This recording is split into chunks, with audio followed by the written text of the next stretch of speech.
Hello guys, I should Gameplays, I'm Fabio Pisco. Hello guys, I should Gameplays, I'm Fabio Pisco, and today we finally have a GPU comparison on this channel. So the first GPU battle on this test, the first GPU battle on this channel. The video of today is RX 480 overclocked versus the RX VEGA 56 also overclocked. The thing is, everyone knows VEGA 56 is way superior, but by how much? Is it worth to upgrade if you have an RX 480 and, for example, you are playing at 1080p? That's what this video is for, in fact. So the RX 480 is this one here, so the MSI version, as you can see, MSI Gaming X version. Pretty cool, huh? And pretty cool in temperature and style-wise. Ka-chow! Anyway, the VEGA 56 is the Sapphire Pulse version, which is here on my main PC. And well, that's mainly it. RX 480 versus the Sapphire Pulse VEGA 56. Don't forget, hit like, subscribe and share the video, because that really helps a lot. That really helps my channel and helps me, which is the do-all of this channel. I do everything. Anyway, like, subscribe and share the video, and let's now go to the part that you really want to see, which is the gaming benchmarks and the comparisons, of course. Let's go to it.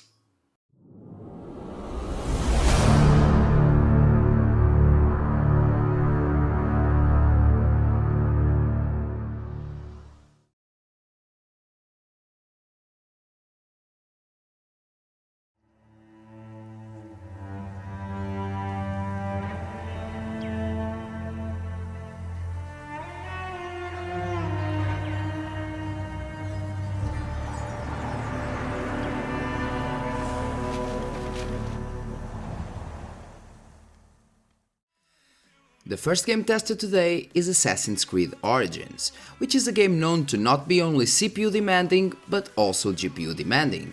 We can see that at 1080p the difference between RX 480 and VEGA 56 is actually small, being it only around 12 FPS. This is due to some CPU bottlenecking in this particular game, and that can be confirmed by the fact that the FPS on VEGA 56 barely decreased when the resolution was raised to 1440p. At 1440p we can see a difference of 20 FPS in average, which is a big difference in this game.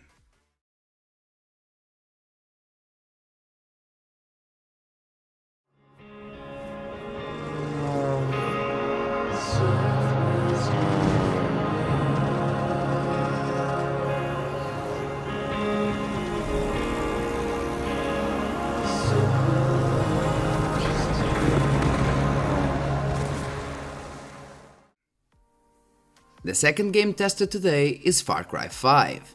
In Far Cry 5 we can once more see that the difference at 1080p, even being almost 22 FPS, is not a super duper mega boost. But once we raise the resolution to 1440p, things change.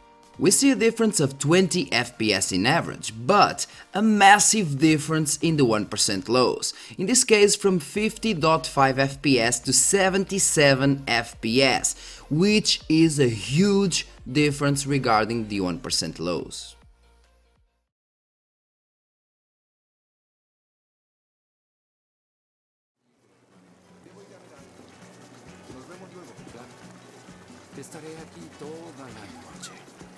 ¡Hey!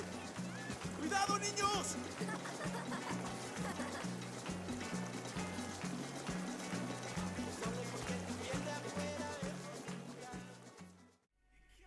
Now with the recently launched Shadow of the Tomb Raider. Since this game is really heavy at 4K, I decided to not test it at all, or it would be a slideshow on the RX 480. But well, you may have noticed by now that in most games the average FPS of my overclocked RX 480 will be almost the same as VEGA 56 1% lows. In this case at 1080p they were exactly the same. Still, both cards are playing this game perfectly well at 1080p, and even at 1440p, if you have a FreeSync monitor, 40 FPS won't be a problem at all.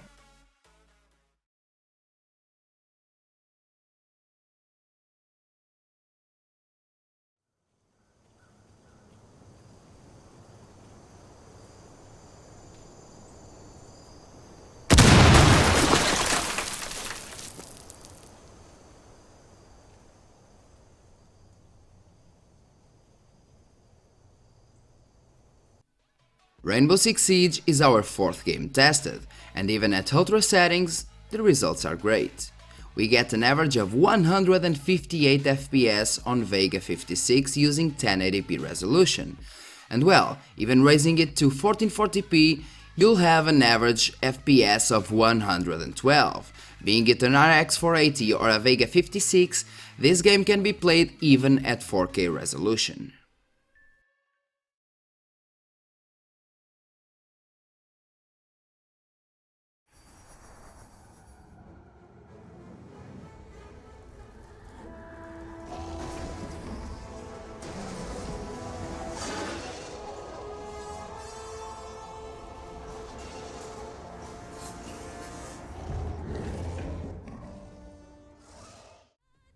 The last game of today is Shadow of War. Shadow of War is a highly GPU intensive game, and that is why we can see that even at 1080p there is a difference of more than 30 average FPS between both cards. Actually, in this game, the 1% lows on Vega 56 are higher than the average FPS on the RX 480, which in my opinion is outstanding for the price Vega 56 can now be acquired for. Is it worth to upgrade from an RX 480 overclocked to an RX VEGA 56? Yes or no? Well, in my opinion, is a yes if you play at 1440p or even higher resolutions. In some newer games, even at 1080p, the boost is huge.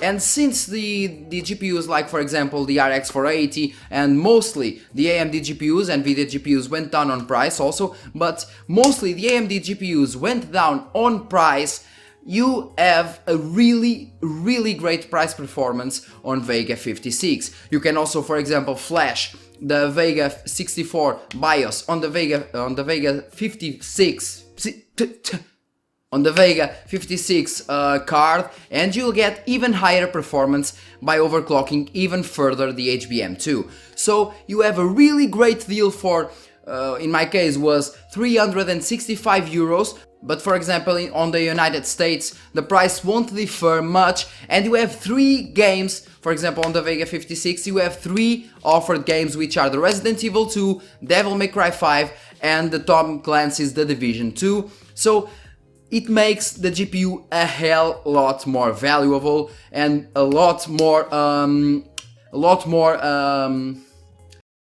it makes the GPU a lot more valuable, like I said before, because of the games and the price performance ratio, which is huge.